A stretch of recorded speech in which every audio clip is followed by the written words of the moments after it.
La destruction. Sans cesse à mes côtés s'agite le démon. Il nage autour de moi comme un air impalpable. Je l'avale de sang qui brûle mon poumon et l'emplit d'un désir éternel et coupable.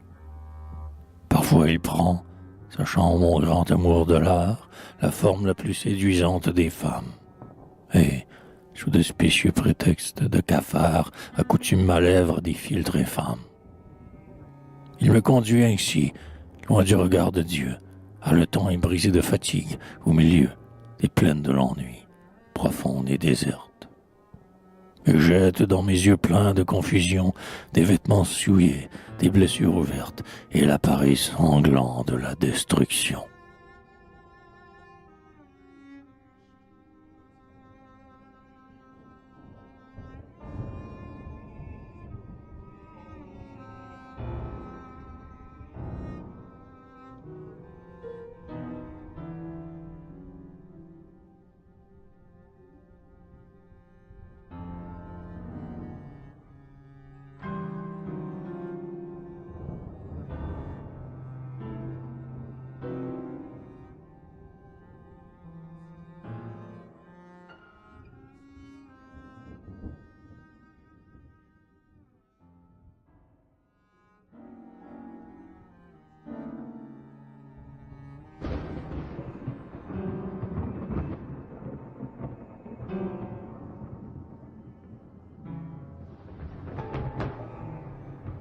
Une martyre. Dessin d'un maître inconnu. Au milieu des flacons, des étoffes flammées et des meubles voluptueux, des marbres, des tableaux, des robes parfumées qui traînent à plis paresseux. Dans une chambre tiède où, comme en une serre, l'air est dangereux et fatal, où des bouquets mourants dans leur cercueil de verre exhalent leur soupir final.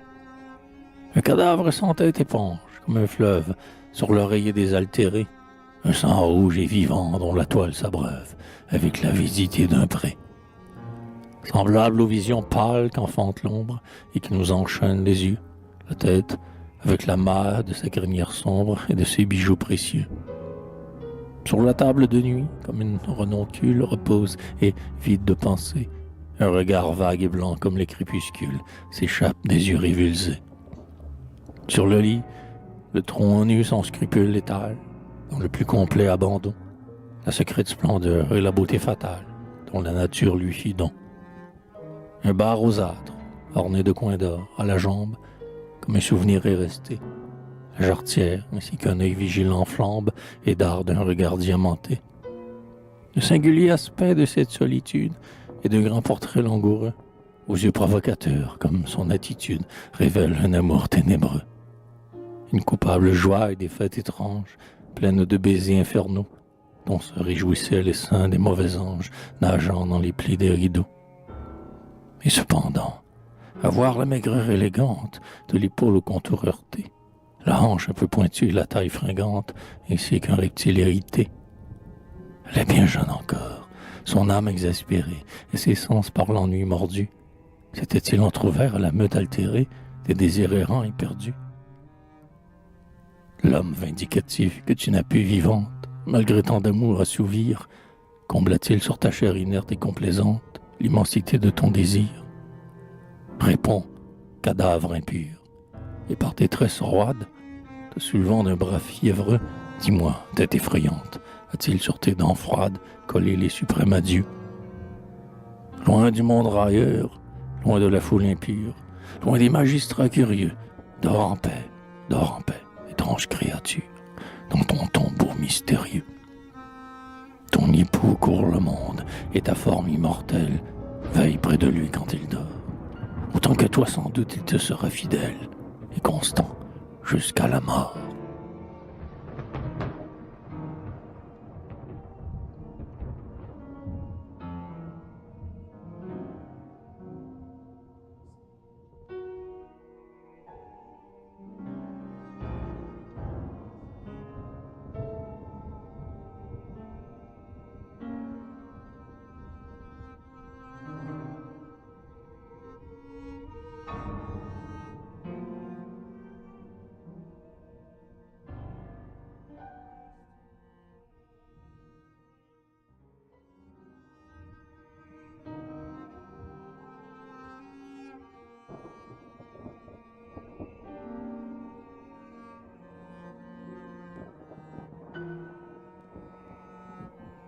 Lesbos, mer des jeux latins et des voluptés grecques. Lesbos, où les baisers languissants, joyeux, chauds comme les soleils, frais comme les pastèques, font l'ornement des nuits et des jours glorieux. Mer des jeux latins et des voluptés grecques. Lesbos, où les baisers sont comme les cascades, qui se jettent sans peur dans les gouffres sans fond, et courent, sanglotant et gloussant par saccades, enrageux et secret, fourmillant et profond. Lesbos, où les baisers sont comme les cascades. Lesbos, où les fruits nés l'une l'autre s'attirent, où jamais soupir ne restait sans écho. À l'égal de Paphos, les étoiles t'admirent, et Vénus à bon droit peut jalouser Sappho. Lesbos, où les fruits nés l'une l'autre s'attirent. Lesbos, terre de nuits chaudes et langoureuses, qui font qu'à leur miroir, stérile volupté, les filles aux yeux creux de leur corps amoureuse caressent les frumures de leur nubilité. Lesbos, terre des nuits chaudes et langoureuses. Laisse du Platon se froncer l'œil austère. Tu tires ton pardon de l'excès des baisers, reine du doux empire, aimable et noble terre, et des raffinements toujours inépuisés. Laisse du vieux Platon se froncer l'œil austère. Tu tires ton pardon de l'éternel martyr, et flégis sans relâche au cœur ambitieux, qu'attire loin de nous le radieux sourire. Entrevu vaguement au bord des autres cieux, tu tires ton pardon de l'éternel martyr. Qui de Dieu osera, Lesbos, être ton juge, et condamner ton front pâli dans les travaux, si ces balances d'or n'ont pesé le déluge de larmes que la mer ont versé tes ruisseaux? Qui des dieux osera, Lesbos, être ton juge? Que nous veulent les lois du juste et de l'injuste, vierge au cœur sublime, honneur de l'archipel? Votre religion comme une autre est auguste, et l'amour se rira de l'enfer et du ciel. Que nous veulent les lois du juste et de l'injuste? Car Lesbos entre tous m'a choisi sur la terre, pour chanter le secret de ces vierges en fleurs. Et je fus dès l'enfance admis au noir mystère, des rires effrénés mêlés aux sombres pleurs. Car Lesbos entre tous m'a choisi sur la terre. Et depuis lors je veille au sommet de Leucate, comme une sentinelle, à l'œil perçant et suant, qui guette nuit et jour brique, tartane ou frégate, dont les formes au loin frissonnent dans l'azur. Et depuis lors je veille au sommet de Leucate, pour savoir si la mer est indulgente et bonne, et parmi les sanglots dont le roc retentit, un soir amènera vers Lesbos qui pardonne, le cadavre adoré de Sappho qui partit, pour savoir si la mer est indulgente et bonne. De la mâle Sappho, l'amante et le poète, plus belle que Vénus par ses mornes pâleurs, l'œil d'azur est vaincu par l'œil noir que t'achète, le cercle ténébreux tracé par les douleurs, de la mâle Sappho, l'amante et le poète. Plus belle que Vénus se dressant sur le monde, et versant les trésors de sa sérénité, et le rayonnement de sa jeunesse blonde, sur le vieil océan de sa fille enchantée. Plus belle que Vénus se dressant sur le monde, de Sappho qui mourut le jour de son blasphème, quand, insultant le rite et le culte inventé, elle fit son beau corps la pâture suprême d'un brutal dont l'orgueil punit l'impiété, de Sappho qui mourut le jour de son blasphème. Et c'est depuis ce temps que Lesbos se lamente, et malgré les honneurs que lui rend l'univers, s'enivre chaque nuit du cri de la tourmente, que poussent vers les cieux ses rivages déserts. Et c'est depuis ce temps que Lesbos se lamente.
à la pâle clarté des lampes languissantes, sur de profonds coussins tout imprégnés d'odeur, Hippolyte rêvait aux caresses puissantes qui levaient le rideau de sa jeune candeur.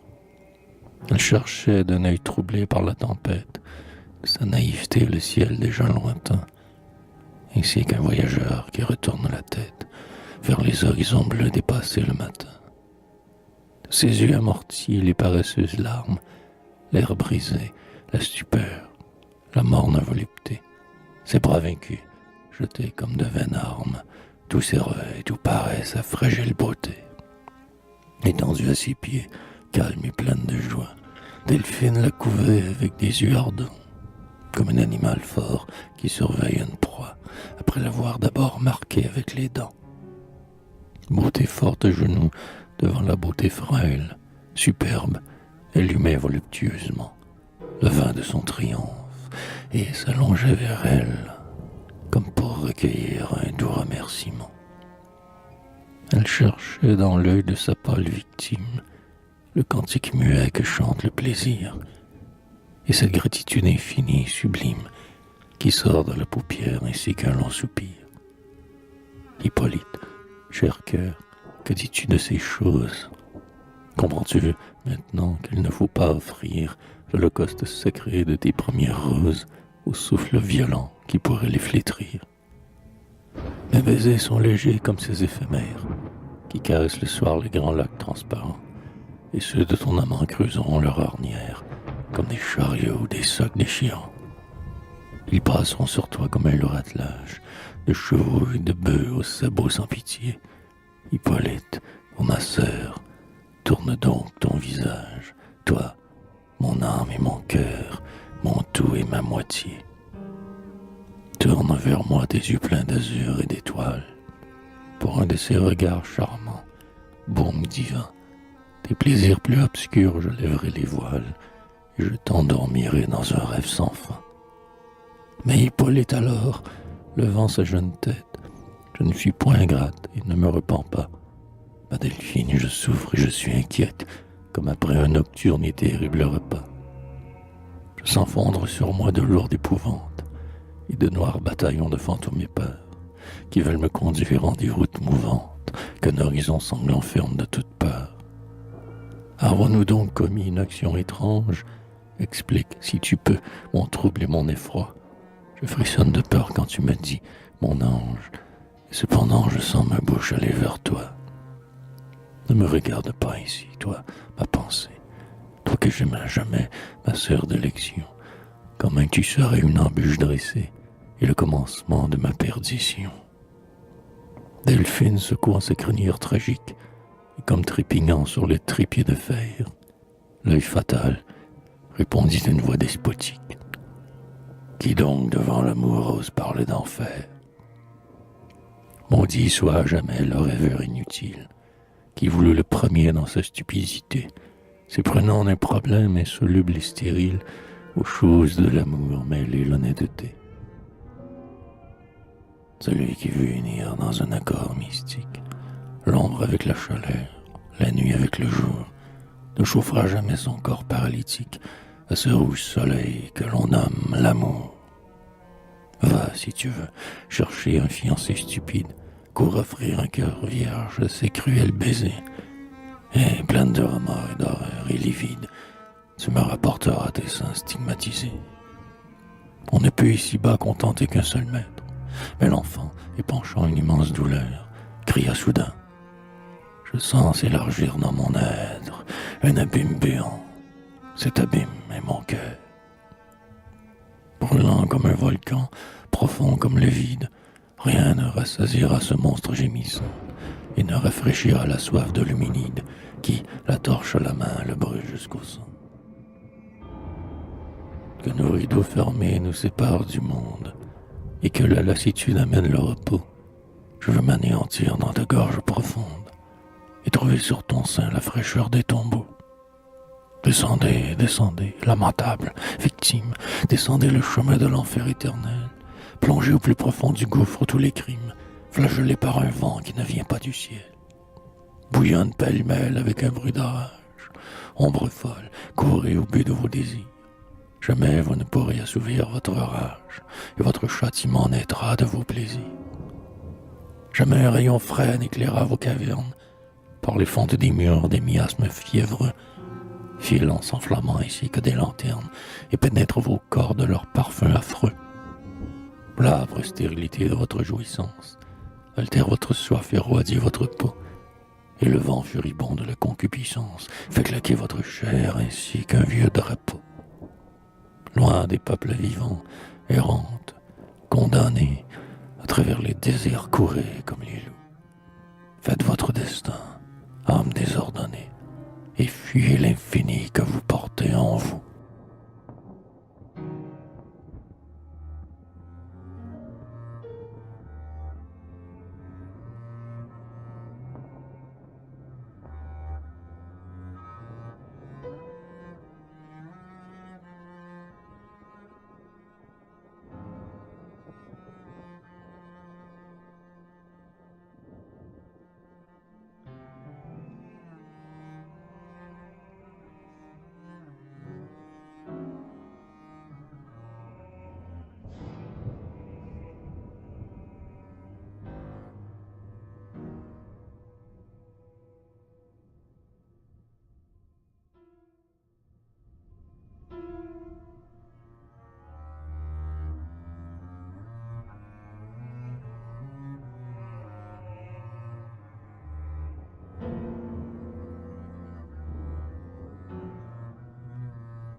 Femmes damnées, comme un bétail pensif sur le sable couché, ils tournent leurs yeux vers l'horizon des mers, et leurs pieds se cherchant et leurs mains rapprochées ont de douces langueurs et des frissons amers. Les unes, cœur épris de longues confidences, dans le fond des bosquets où jasent les ruisseaux, vont épelant l'amour des craintives enfances, et creusent le bois vert des jeunes arbrisseaux. D'autres, comme des sœurs, marchent lentes et graves à travers les rochers pleins d'apparitions, où Saint-Antoine a vu surgir comme des laves les saints nuits pourprées de ses tentations. Il en est aux lueurs des résines croulantes qui, dans le cru muet des vieux antres païens, t'appellent au secours de leur fièvre hurlante, au Bacchus, endormeur des remords anciens. Et d'autres, dont la gorge aime les scapulaires, qui, recélant un fouet sous leurs longs vêtements, mêlent dans le bois sombre et les nuits solitaires l'écume du plaisir aux larmes des tourments. Ô Vierge, ô démons, ô monstres, ô martyrs, de la réalité grand esprit contenteur, chercheuse d'infini, dévote et satire, tantôt pleine de cris, tantôt pleine de pleurs. Vous que dans votre enfer mon âme a poursuivi, pauvre sœur, je vous aime autant que je vous plains. Pour vos mornes douleurs, par soif inassouvie, et les urnes d'amour dont vos grands cœurs sont pleins.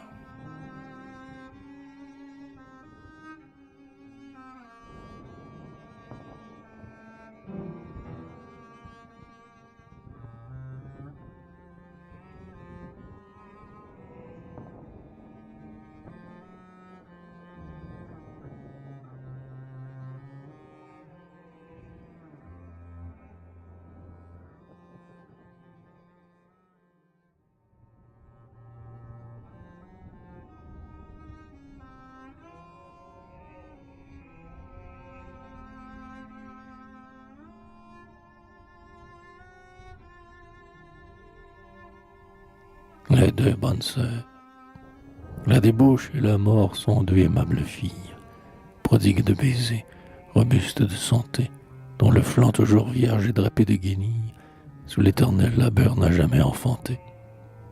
Ô poète sinistre, ennemi des familles, favori de l'enfer, courtisan mal renté, ton beau et lupanar montrent sous leur charmille un lit que le remords n'a jamais fréquenté.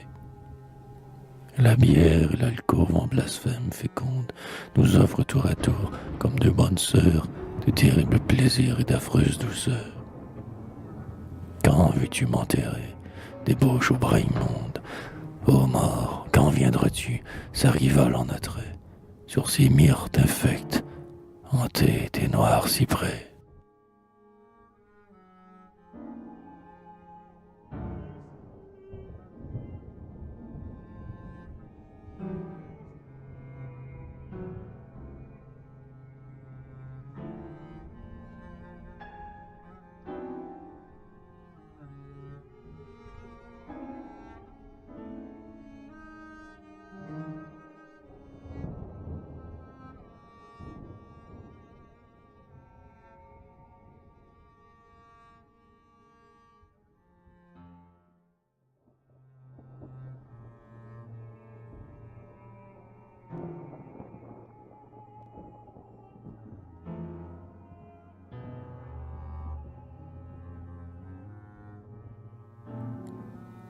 fontaine de sang.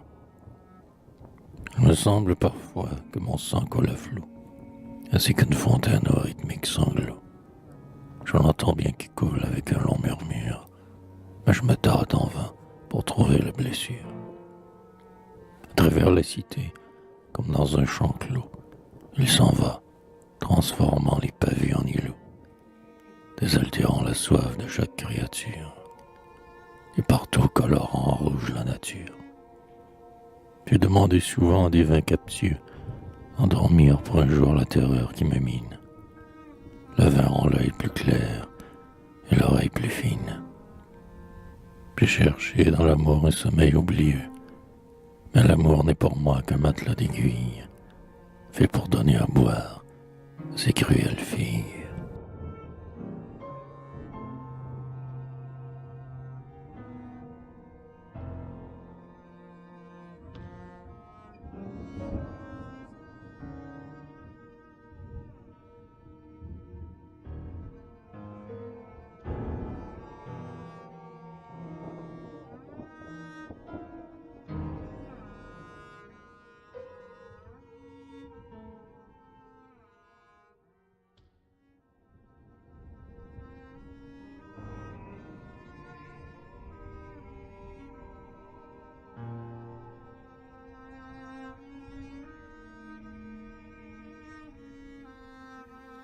Allégorie.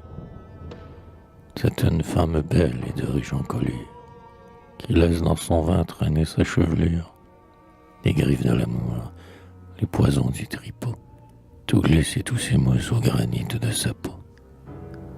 Elle rit à la mort et nargue la débauche, ces monstres dont la main qui toujours gratte et fauche, dans ses jeux destructeurs a pourtant respecté, de ce corps ferme et droit à la rude majesté.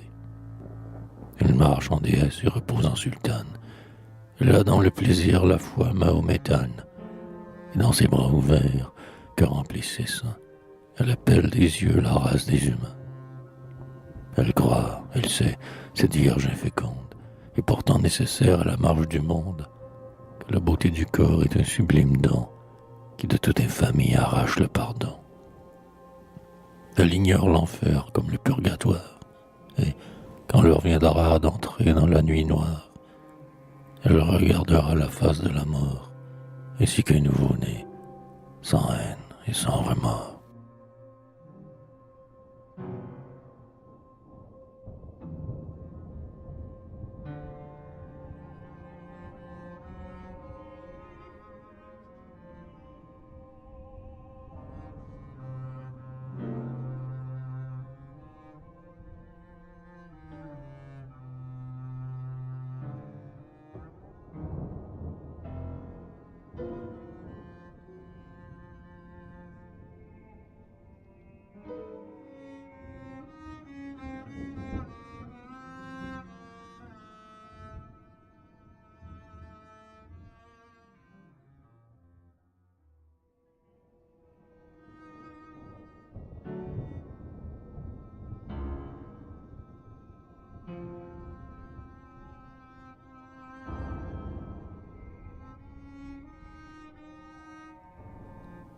La Béatrice. Dans des terrains cendreux, calcinés, sans verdure, comme je me plaignais un jour à la nature, et que de ma pensée, en vaguant au hasard, j'aiguisais lentement sur mon cœur le poignard, je vis en plein midi descendre sur ma tête un nuage funèbre et gros d'une tempête, qui portait un troupeau de démons vicieux, semblables à des nains cruels et curieux. À me considérer froidement, ils se mirent, et, comme des passants sur un fou qu'ils admirent, je les entendis rire et chuchoter entre eux, en échangeant mains signes et mains clignement Dieu. Contemplant à loisir cette caricature, et cette ombre d'Hamlet imitant sa posture, le regard indécis et les cheveux au vent.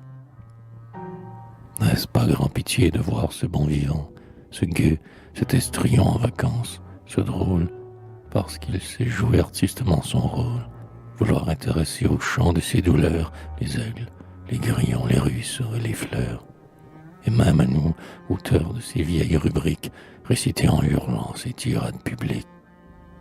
J'aurais pu, mon orgueil aussi haut que les monts, recevrait sans bouger le choc de 100 démons, détourner froidement ma tête souveraine. Si je n'eusse pas vu parmi leurs troupes obscènes, crime qui n'a pas fait chanceler le soleil, la haine de mon cœur au regard non pareil, qui riait avec eux de ma sombre détresse, et leur versait parfois quelques sales caresses.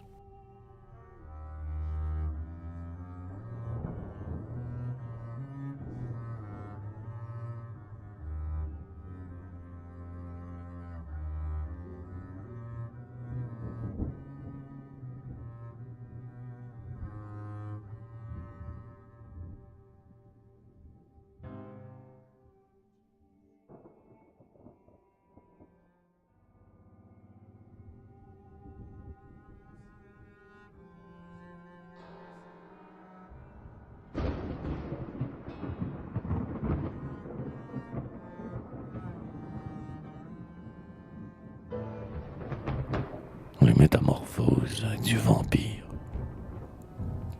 La femme se pendant de sa bouche de fraise, en se tordant ici qu'un serpent sur la braise, et pétrissant ses seins sur le fer de son busc, laissait couler ses mots tout imprégnés de musc. Moi, j'ai la lèvre humide, et je sais la science de perdre au fond d'un lit l'antique conscience. Ça sèche tous les pleurs sur mes seins triomphants, et fait rire les vieux du rire des enfants. Je remplace, pour qu'ils me voient nuit sans voile, la lune, le soleil, le ciel et les étoiles. Je suis, mon cher savant, si docte aux voluptés, lorsque j'étouffe un homme en mes bras veloutés, ou lorsque j'abandonne aux morsures mon buste, timide et libertine, fragile et robuste, que sur ces matelas qui se pâment des mois, les anges impuissants se donneraient pour moi. Quand élu de mes os sucer toute la moelle, et que languissamment, je me tournai vers elle, pour lui rendre baiser d'amour, je ne vis plus qu'une autre au flanc gluant, toute pleine de pu.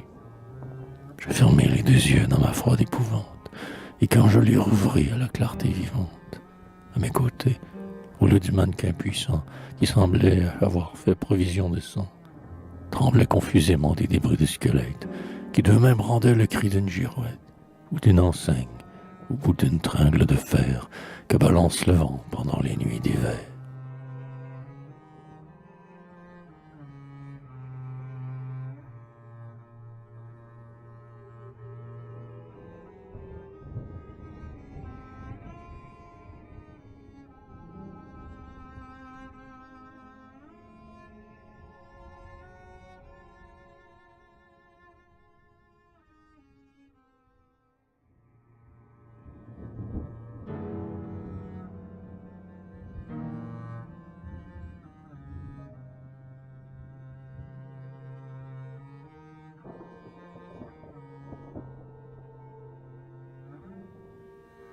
Un voyage à Cythère.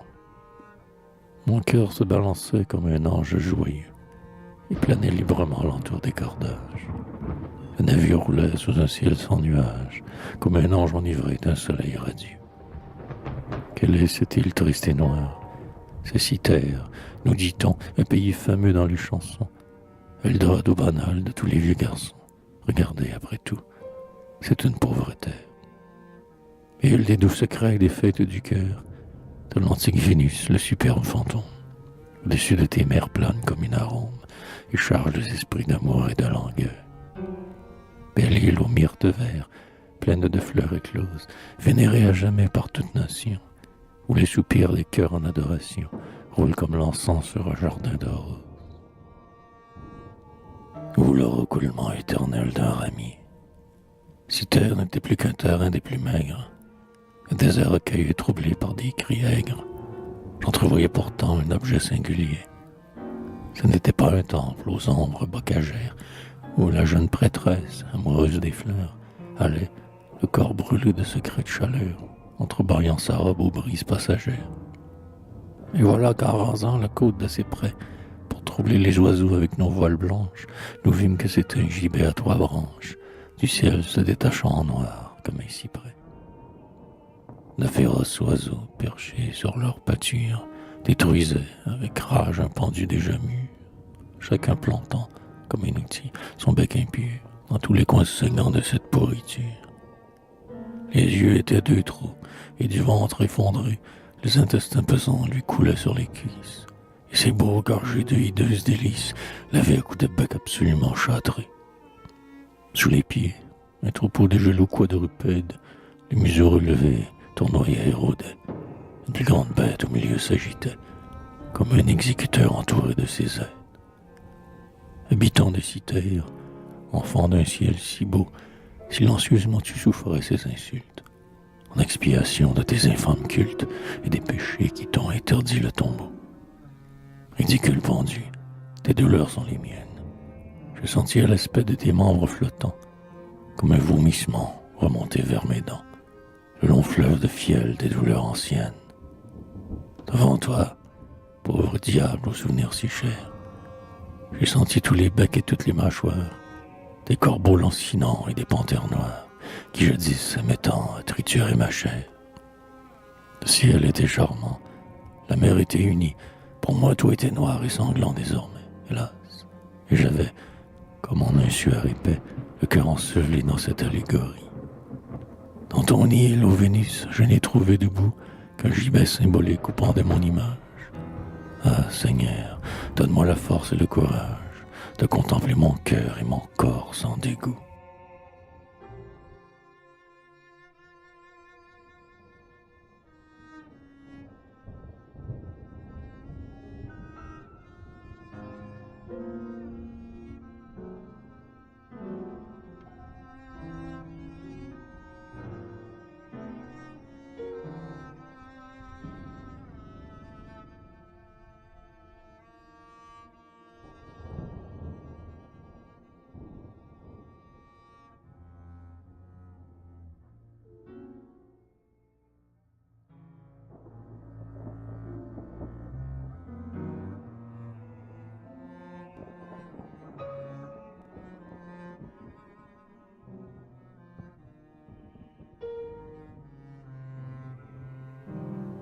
L'amour est le crâne, vieux cul de lampe.